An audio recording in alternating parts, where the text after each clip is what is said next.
দেরি করে পড়তে গেলে স্যার আবার বলে দেরি করে আসছো কেন? দেরি করে আসবে না, পড়তে আসতে টাইম মতো আসতে হবে, পাংচুয়াল হতে হবে।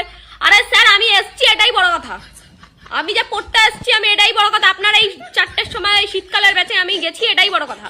আমার মার এই ধাতানি না ফেলে আমি যেতাম না, আমার মা যদি আমাকে ওরকম ঠেলা মেরে না পাঠাতো আমি যেতামই না ওই ব্যাচে। তারপর ছিল ভাই হিস্ট্রির ব্যাচ, অর্ধেক পোলাপাইন ঘুমাতো। আমার পাশের ছেলেটা তো রোজ ঘুমাতো ভাই।